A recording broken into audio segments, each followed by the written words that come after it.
L'ancien champion des 12 coups de midi, TF1, est de nouveau un homme libre. Si est-il le 19 octobre dernier que Christian Quesada a quitté la prison de Perpignan. Une information dévoilée par nos confrères du Midi Libre. La nouvelle était tombée début septembre. Christian Quesada a été incarcéré à la prison de Perpignan le 26 septembre, alors qu'il était placé en liberté conditionnelle depuis mars 2021, après avoir passé 2 années en prison pour corruption de mineurs et détention d'images pédopornographiques. La raison ? Il n'avait pas rempli ses obligations judiciaires.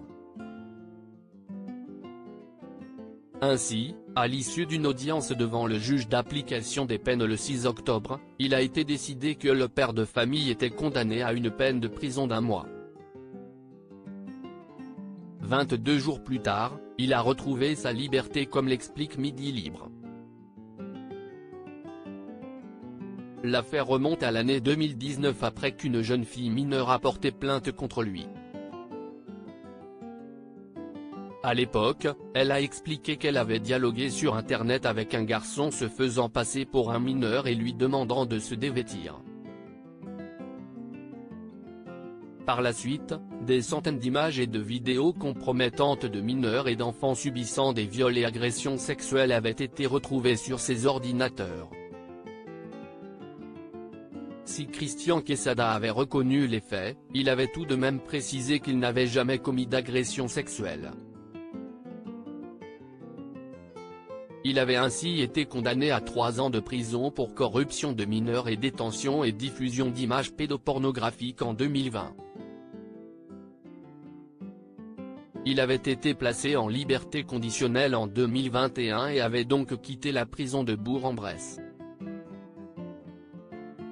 Mais il était dans l'obligation de suivre certaines règles, comme celle de ne pas entrer en contact avec des mineurs, de quitter le territoire, et une obligation de suivre des soins psychiatriques et en addictologie. Il avait aussi l'obligation de chercher du travail et, à cause d'un manque d'investissement dans ses recherches de formation et d'emploi, il a de nouveau été emprisonné à Perpignan cette fois.